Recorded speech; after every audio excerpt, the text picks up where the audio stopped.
안녕하세요. 오늘 당신이 보내주신 자료들을 바탕으로 우리가 파헤쳐볼 주제는 바로 소나무류 피목가지 마른병이에요.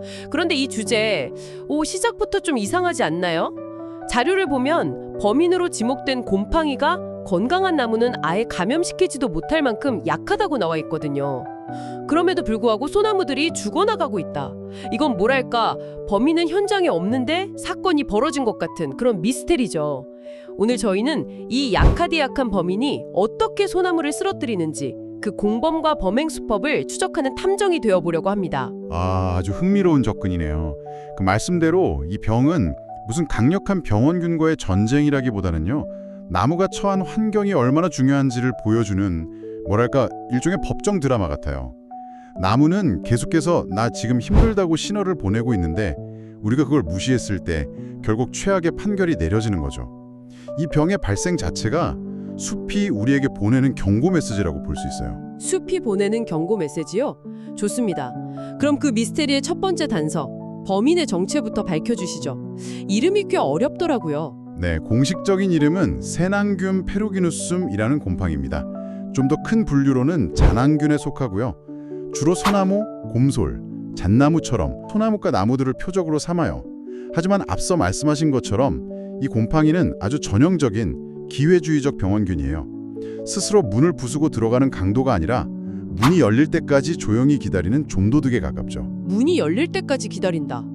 그게 바로 핵심이겠네요. 그럼 나무의 문, 즉 방어벽이 열리는 순간은 언제인가요? 나무를 약하게 만드는 5가지 스트레스 요인을 오각형 그림으로 설명해 놨더라고요. 맞아요. 바로 그 오각형이 이 사건의 공범들을 보여주는 중요한 증거 자료죠. 나무의 건강, 그러니까 수세를 약화시키는 5명의 용의자가 있어요. 첫째는 채광 부족. 나무도 광합성을 해야 먹고 사는데 햇빛을 충분히 받지 못하면 영양실조에 걸리는 거죠. 특히 다른 나무의 가려진 아래쪽 가지들이 주된 공격 대상이 돼요. 두 번째는 이상 기온입니다. 너무 덥거나 아니면 갑자기 기온이 확 바뀌는 거요. 이런 날씨는 나무의 시스템 전체에 엄청난 스트레스를 줍니다. 세 번째는 해충 피해. 이미 다른 벌레들이 갉아먹어서 상처를 입혀놓으면 병원균은 그 상처를 통해 아주 쉽게 침입할 수 있죠. 네 번째는 뿌리 불량. 흙 속에 뿌리가 제대로 뻗어나가지 못하면 양분과 수분 공급에 차질이 생기고요. 마지막 5번째가 영양 불량, 즉 토양 자체에 영양분이 부족한 경우입니다. 이 5가지 공범 중 하나 혹은 둘 이상이 결합하면 나무의 방어 시스템은 속수무책으로 무너지게 됩니다. 그렇군요. 이 5가지 요인이 서로 막 상승작용을 일으키기도 하겠네요. 예를 들면 가뭄, 그러니까 이상 기온으로 약해진 나무는 해충의 공격에 더 취약해질 테고요. 자료의 비유가 정말 와닿는데요. 나무 껍질에 숨구멍인 피목을 사람의 목이라고 생각하자는 거예요. 우리가 피곤하면 목감기부터 오듯이 나무도 저 5가지 스트레스로 컨디션이 나빠지면 피목 즉 목에 병이 든다는 거죠. 정말 멋진 비유예요. 병의 이름도 쉽게 이해할 수 있죠. 피목에 생겨서 가지를 마르게 하는 병. 이 병은 나무의 건강 상태를 보여주는 바로미터나 마찬가지예요. 이 병이 보인다는 건 이 나무는 지금 심각한 스트레스를 받고 있습니다. 라는 명백한 증거인 셈이죠. 병에 걸린 나무는 어떤 특징적인 모습을 보이나요? 우리가 숲을 걷다가 저 나무 좀 이상한데? 라고 알아챌 수 있는 결정적인 증거.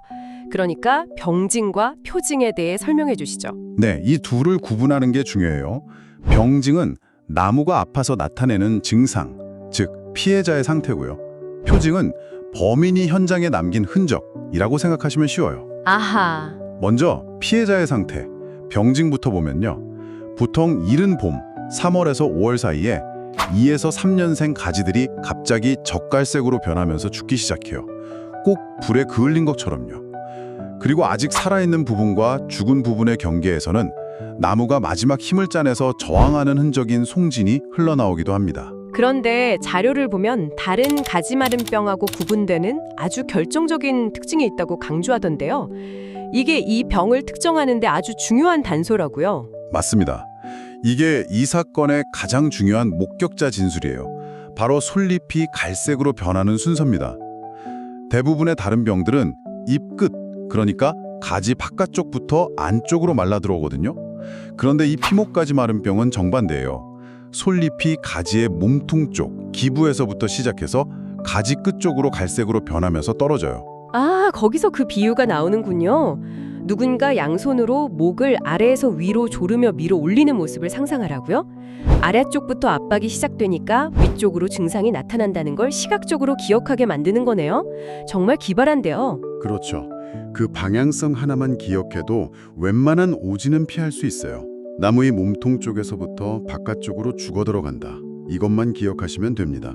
자, 이제 범인의 흔적, 즉 표징을 찾아볼 차례죠. 이건 좀 더 자세히 들여다봐야 보여요. 칼로 스피를 살짝 벗겨보면 이라는 말이 나오던데 이건 거의 부검 수준 아닌가요? 하하, 과학 수사라고 해두죠. 병든 가지의 껍질을 살짝 벗겨보면 죽은 조직과 살아있는 조직의 경계가 뚜렷하게 보이고요. 그 죽은 부위 위에 아주 작은 검은 점들이 무수히 박혀 있는 걸 볼 수 있어요. 이게 병원균이 만들어 놓은 초기 구조물입니다. 그리고 시간이 흘러 4월쯤 되면 결정적인 증거가 나타납니다. 결정적인 증거요? 네, 그 죽은 가지의 껍질 바로 밑에서 담황색의 작은 돌기들이 돋아나요. 이게 바로 범인의 번식 도구, 아니 병원균의 번식 도구인 잔황반입니다. 이 병원균이 잔황균 무리에 속한다고 말씀드렸죠? 잔황반이요. 그게 어떻게 범죄를 확산시키는 거죠? 마치 범인이 또 다른 범죄를 저지르기 위해 무기를 퍼뜨리는 것 같네요. 정확해요. 이 잔황반은 평소엔 닫혀 있다가 비가 와서 습해지면 물을 스펀지처럼 빨아들여요. 그러면 2에서 5mm 정도 크기의 작은 잔 모양으로 부풀어 오르면서 활짝 열리죠. 비가 바로 그 격발장치인 셈이에요. 비가 격발장치라고요? 그럼 열린 다음에는요? 열리는 순간 그 안에 있던 수백만 개의 포자들이 마치 총알처럼 공기 중으로 뿜어져 나와요. 이건 마치 아주 작은 포자 발사대 혹은 스프링이 달린 투석기 같은 거라고 상상하시면 돼요. 이 포자들이 바람을 타고 날아가서 아까 말한 5가지 스트레스 요인 때문에 약해져 있는 다른 소나무 가지에 내려앉으면서 새로운 감염, 즉 새로운 범죄가 시작되는 거죠. 그 범행 수법과 확산 전략은 정말 교묘하고 치밀하네요. 자, 이제 범인의 정체, 공범들, 그리고 범행 수법까지 모두 파악했습니다. 그렇다면 이 정보를 바탕으로 우리는 어떻게 대응해야 할까요? 방제 전략으로 넘어가 보죠. 네, 모든 수사의 목적은 결국 범죄 예방과 해결이니까요. 자료에서는 3가지 차원의 접근법을 제시하고 있어요. 가장 근본적인 해결책부터 시작해 볼까요? 가장 근본적인 해결책이라면 역시 범죄가 일어날 환경 자체를 없애는 것이겠네요. 바로 그거예요. 첫 번째 전략은 발병 환경 개선입니다. 이 병은 나무가 약할 때만 온다고 했으니 나무를 건강하게, 스트레스 받지 않게 만드는 게 최고의 예방책이죠. 즉, 5명의 공범들이 활동하지 못하게 막는 거예요. 주기적으로 가지치기를 해서 나무 속까지 햇빛과 바람이 잘 통하게 해주고, 이건 채광 부족 해결이고요. 가뭄이 들 땐 물을 주고 적절한 비료를 해줘서 영양 상태를 좋게 유지하고, 이건 영양불량 해결이죠. 나무들이 너무 빽빽하다면 일부를 솎아베어서 경쟁을 줄여주는 겁니다. 나무에게 최적의 생활 환경을 만들어주는 게 핵심이에요. 결국 나무의 복지를 챙겨주는 거군요. 그런데 이미 병에 걸린 가지가 있다면요. 환경만 좋게 해준다고 이미 시작된 감염이 사라지진 않을 것 같은데요. 예리한 지적이세요. 그래서 두 번째 전략인 물리적 방제가 필요해요. 이건 아주 직접적인 방법인데 감염된 가지를 발견하는 즉시 잘라내서 소각하는 겁니다. 아까 말씀드린 포자 발사대, 즉 잔황반이 만들어져서 포자를 퍼뜨리기 전에 감염원 자체를 제거해버리는 거죠. 바닥에 떨어진 병든 가지도 잠재적인 병원균 서식처니까 깨끗하게 모아서 함께 태워 없애는 게 중요해요. 그런데 잠깐만요. 자료에는 그냥 소각하라고 되어 있는데 울창한 숲에서 불을 피우는 건 엄청난 산불 위험을 감수해야 하는 일 아닌가요? 현실적으로 가능한 방법인가요? 아주 중요한 질문이에요. 물론 산림 전문가들은 통제된 환경에서 안전하게 처리하지만 일반인이 공원이나 야산에서 무작정 태우는 건 절대 안 되죠. 그래서 대규모 산림에서는 잘라낸 가지를 한 곳에 모아두고 약품 처리를 하거나 파수해서 퇴비로 만드는 방법을 쓰기도 해요. 하지만 가장 확실한 건 역시 고열로 병원균을 완전히 사멸시키는 소각이라서 안전이 확보된 장소에서 진행하는 걸 원칙으로 합니다. 정원수 같은 경우는 잘라서 비닐봉지에 밀봉해서 폐기하는 것이 현실적인 방법이 될 수 있고요. 그렇군요. 마지막으로 약을 쓰는 방법도 있겠죠. 최후의 수단 같은 느낌인데요.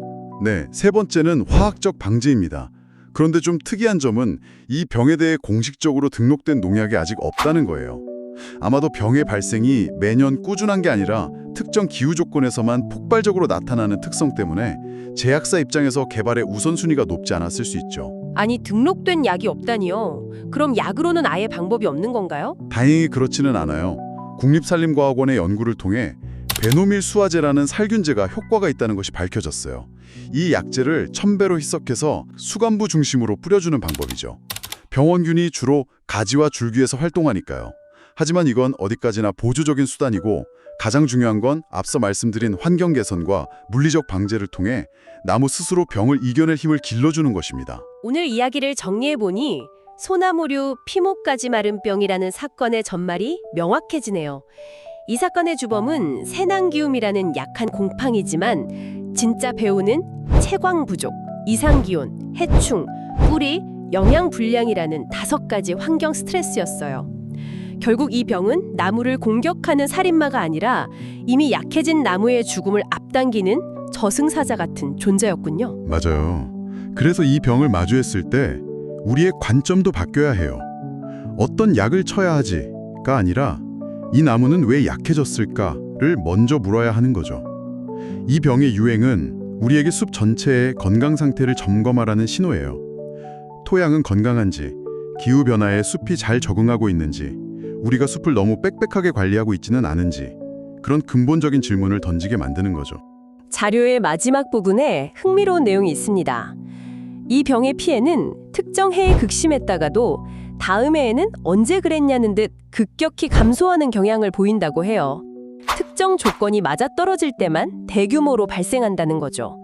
이건 나무와 곰팡이 그리고 기후 사이에 보이지 않는 힘의 균형이 존재한다는 뜻이 아닐까요? 지금 당신 주변에 서 있는 나무들을 한번 살펴보세요.